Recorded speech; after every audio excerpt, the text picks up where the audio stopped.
चिराग हिंद जौनपुर का नाम पूरे विश्व में शिक्षा के क्षेत्र में सबसे बड़ा जाना पहचाना जाता है। उसकी एक वजह और है कि जिले का एक ऐसा गांव माधोपट्टी गांव जहां से न जाने कितने आईएएस आईपीएस पीसीएस अधिकारी निकले हैं।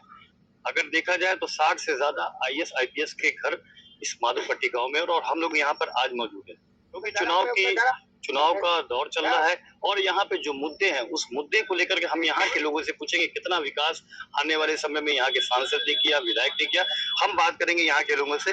आप बताइए कि खास तौर पे आप माधोपट्टी गांव के यहाँ के रहने वाले, आपका क्या नाम है और कितना विकास पिछले 5 साल में हुआ? हम डॉक्टर राजेश पांडे हमारा नाम है और हम इस गांव के प्रधान भी रहे हैं।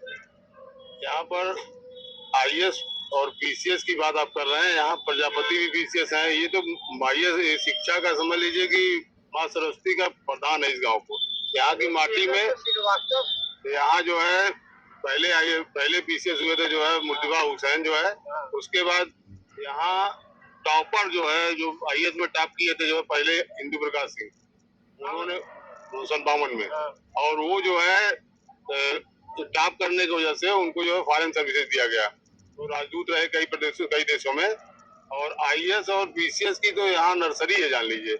हर घर में 5 सगे भाई में 4 सगे भाई आईएएस। ये मतलब यहाँ तो भारत का तो रिकॉर्ड ही है। हम विश्व की बात तो नहीं कर रहे हैं, भारत में आईएएस में 5 सगे भाई में 4 सगे भाई आईएएस हैं, ये भी एक भारत का रिकॉर्ड ही है। और मिला जुला के पीसीएस कितने हुए हैं, लोअर सबऑर्डिनेट कितने हैं, डॉक्टर कितने हैं, जज कितने हैं, मुंसफ कितने हैं, ये सब छोड़ दीजिए, केवल 4700 आईएएस हैं और पीसीएस भी 68 से ऊपर ही है इस समय वर्तमान में कार्यरत। विकास का मुद्दे यहाँ पे कहते हैं, विकास के नाम क्या राजनीतिक विकास के नाम पे पॉलिटिकल लोग यहाँ पर जो है जरा भी सहयोग नहीं करते।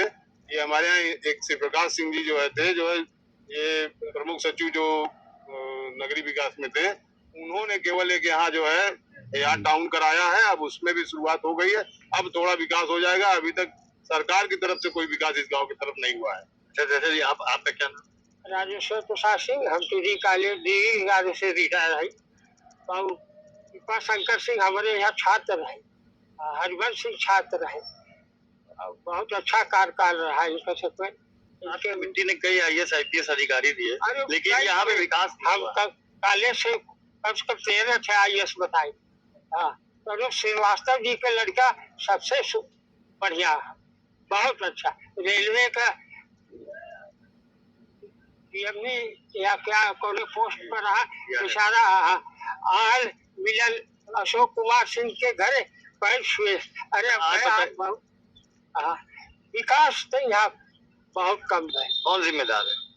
जिम्मेदार सरकार है, प्रशासन है। और का सांसद आपके दिखे 5 साल? कभी नहीं, कभी नहीं। एक दिन भी। हमारे बड़े भाई हैं वीरेंद्र सिंह। देखिए जी, वीरेंद्र सिंह जी, आप बताइए कि आप उस मिट्टी से हैं यहाँ पे जहाँ पे देश की राजनीति लोग तय करते हैं, क्योंकि आईएएस आईपीएस ही सब देश चलाते हैं। आप जानते हैं कोई भी सरकार होती है तो उनका बहुत महत्वपूर्ण होता है, लेकिन इस जिले में आपके गांव में खास तौर पे वो काम नहीं हो पाया। तो क्यों नहीं हो पाया? कारण उसका रहा कि हमारे गांव के जितने भी आईएएस आईपीएस और आईएफएस पे रहे, सब देश के दूसरे प्रांतों में रहे, और लास्ट में आकर के हमारे श्री प्रकाश चाचा जी यूपी कैडर के रहे और उन्होंने गांव के लिए थोड़ा सा देखा किया, और ना ही किसी सांसद ने ना ही किसी विधायक ने वोट लिए, सभी लिए आते रहे। लेकिन इतना रहे कि जो भी हमारे भाजपा के चुन के गए वो गांव का सुध लेते रहे हैं। और यहाँ पर सड़कें हैं, यहाँ पर घर है, और इधर प्रधानमंत्री आवास बहुत सारा बना है। लगभग 3500 प्रधानमंत्री आवास यहाँ बने हुए हैं। लाइट बराबर सबके यहाँ रहती है, खाद्यान्न बराबर मिल ही रहा है, और तो प्रगति निरंतर चल रही है। चोरी एकदम खत्म हो गई है। अब कहीं होगी, लेकिन हमारे यहाँ इस बार जो चुनाव होगा विकास के मुद्दे पे होगा कि जाति का समीकरण? सबसे पहले राष्ट्रवाद है। सबसे पहले हमारे गांव के लिए, हमारे पूरे क्षेत्र के लिए राष्ट्रवाद है। खाना तो रोज खाते रहोगे जहां भी रहोगे पेड़ के नीचे, लेकिन राष्ट्र सशक्त होगा तो हम भी सशक्त होंगे, ये हर जन के मन में है। ये हमारा राम निरंजन कॉलेज जो है 48 का स्थापित है, और यहाँ से प्रतिवर्ष लगभग 700 लड़के निकलते रहते हैं बाहर। तो यह एक ऊर्जा का क्षेत्र रहा है, और सारे जमात, छोटी जात जिसको लोग कहते हैं, लेकिन आज के जमाने में कोई छोटा नहीं है, सभी बराबर है। उन सभी लोगों का प्यार सहयोग मिलता किन रहता है। मुद्दे पे यहाँ पे चुनाव हो गया?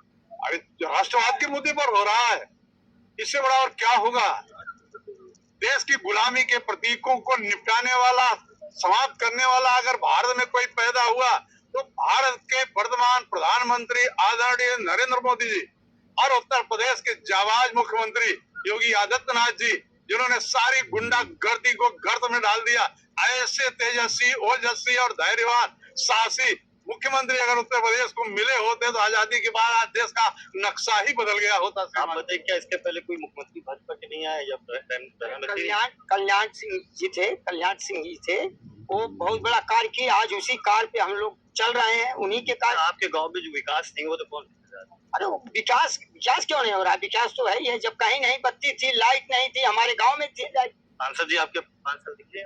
और वो सांसद जी को तो हम चिन्ह नहीं किए। सपा के थे, बसपा के थे, कौन थे, हम चीने नहीं उनको, कभी नहीं देखे।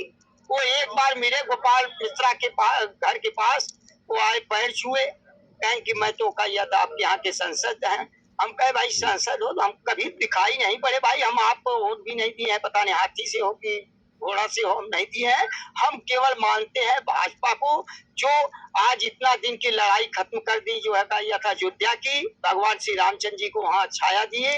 हम लोग उन्हीं के साथ में हमेशा रहे हैं, रहेंगे, हमेशा रहे। आपके गांव में अभी क्या कभी उद्योग धंधे आने लगे हैं और बाहर लोग जाते हैं रोजी रोटी के लिए? हाँ, तो बाहर तो जाते हैं।